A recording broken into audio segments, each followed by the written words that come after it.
Okay, good afternoon and welcome to our Thursday afternoon community update. I want to welcome everyone to today.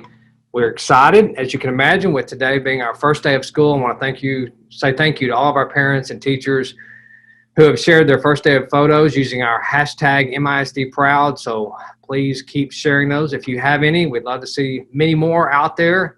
It helps us to celebrate this milestone with your students and in their educational journey. So we hope that you will keep putting those out there. Our communications team continues to pull those together, and we'll create a photo album to share with you.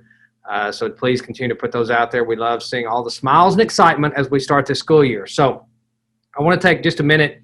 As you can imagine, with the start of the school year, it has been a tremendous task for many in the district, especially our teachers and everyone as they prepare. But one of the groups that has done a tremendous task over the last several days, weeks, and months is our technology team.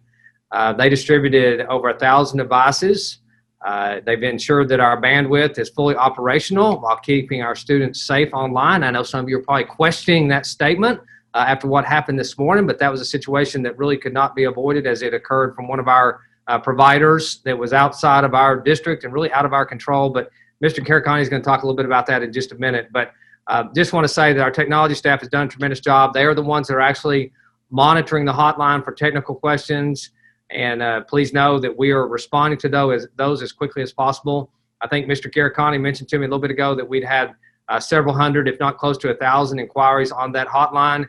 I know a lot of that, percentage-wise, came from the outage that we had this morning with our internet, but just know that our team is working to get back with you as quickly as possible. But considering the number of devices that we have, just students well over, close to 10,000 with 1,000 staff members, and then, of course, everyone else involved. And then not only that, just managing our network and everything that goes on with a technology team.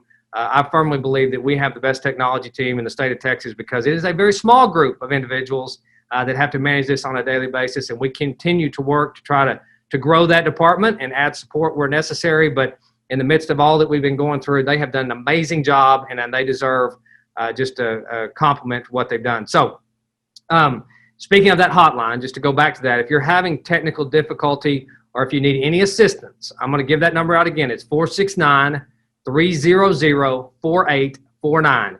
And you can call that number anytime between 7:30 a.m. to 5 o'clock p.m., Monday through Friday. If you have questions outside those hours, please leave a message. And like I said before, we will get back with you as quickly as possible. As you can imagine, right now, starting today and tomorrow, the return time is a little bit longer because of the volume. But once we get into a routine, we get everybody logged on, we get everybody set up, and everybody going, then the technical issues will be much fewer, and so we should be able to have a little bit better response time.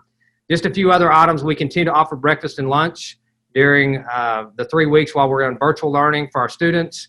Yesterday afternoon, you should have received an email from our communications team outlining the locations for grab and go and for bus delivery for meal service. So we're extremely grateful for our child nutrition department and for our food service partner, Airmark, as well as our MISD transportation department, who are making all these curbside and bus delivery services available to our students.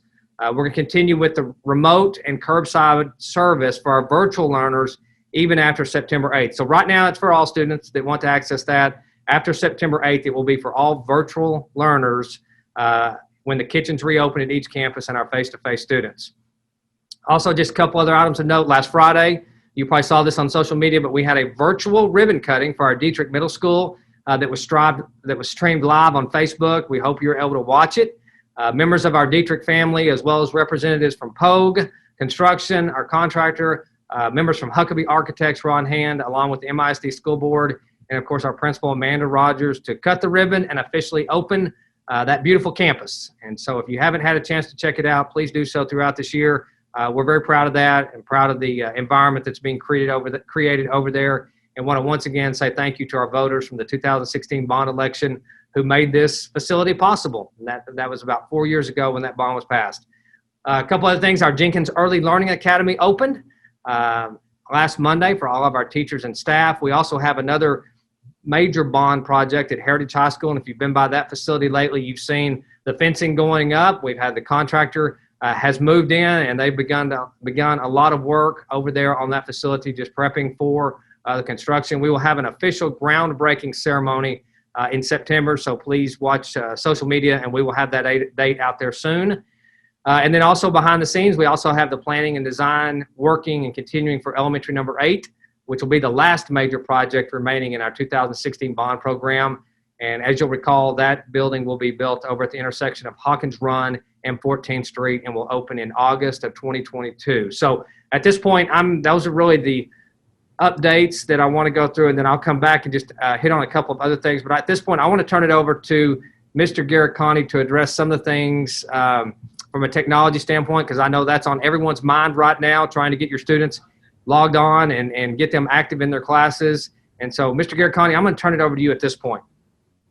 Yes, sir. Thank you, Dr. Ledbetter, and good afternoon, Midlothian.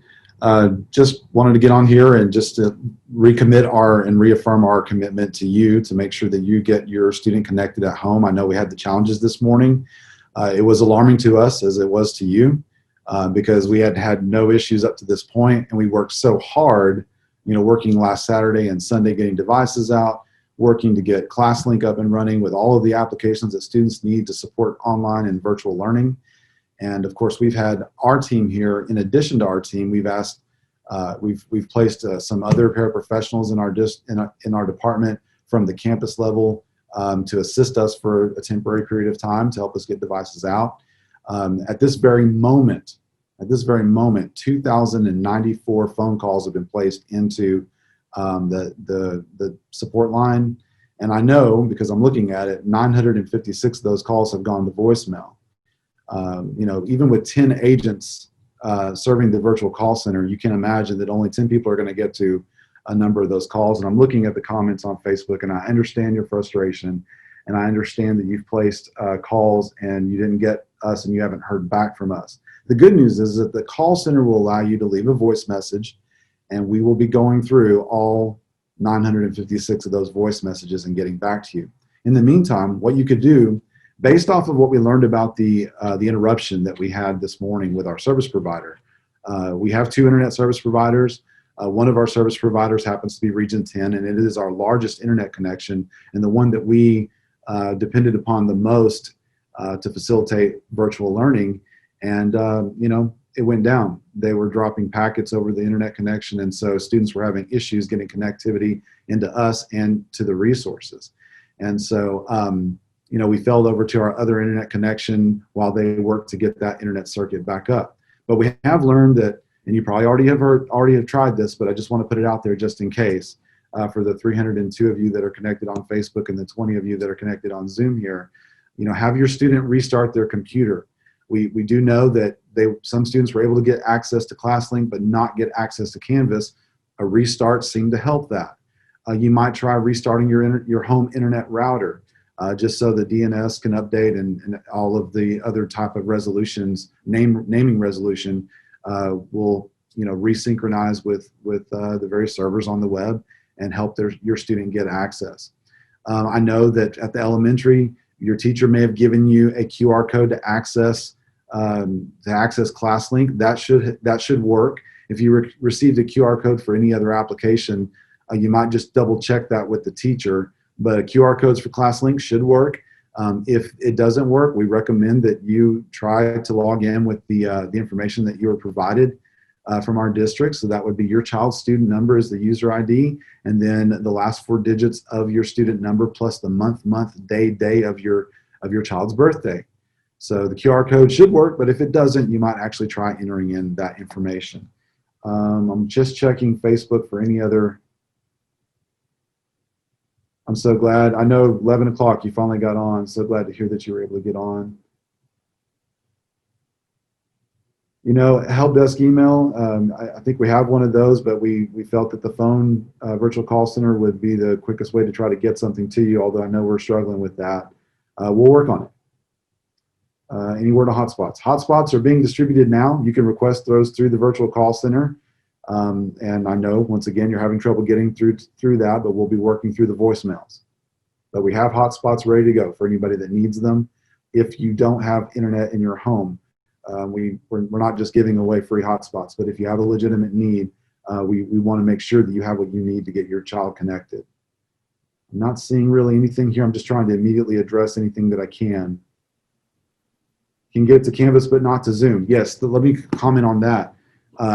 Zoom has a website, status.zoom.us. I went there earlier. Everything says it's operational. So not too sure why you're having Zoom issues, but once again, we'll get to you from within the virtual call center to try to assist. At this time, I'll turn it back over to you, Dr. Ledbetter. Thank you very much. Okay, thank you, Mr. Garrett-Conley. I appreciate your efforts there. And like he stated, and like I mentioned earlier, we knew the first couple of days were going to be a little bit more of a struggle, just based on the fact that everyone's trying to log on for the first time for some of you since well back in May. And so that's really part of the reason why we wanted to go Thursday, Friday here, so we have time to work through any issues that came up and start off fresh on Monday. So just continue to work to get your kids on. We will get through the calls and the voicemails, and we'll get everybody set up. And so we just ask for patience and understanding and flexibility. It's just part of what we're having to deal with right now. And of course, the situation that was out of our control this morning definitely added to some of the frustration and anxiety on our part, as I know, as well as your part out there in the community. So we apologize for that. At this point, I'm not going to go into any other detail. I had a few more items. I will address those next week, but just continue. We will continue to monitor this and the Facebook posts, the comments, and if there's things that we need to put out there. I know some of you have voiced some concerns that you're having. And if there's issues that have come up that we were not aware of, then we'll put out some information, hopefully to resolve that through our parent email system. And if we need to, we'll put something out on social media. So just know that we continue to monitor. We're paying attention to it. We want to help you and get all these situations resolved so that we have a great start to the school year as we continue here over the next few days. So we thank you. Thank you for your patience and understanding, and I hope you have a wonderful rest of your day.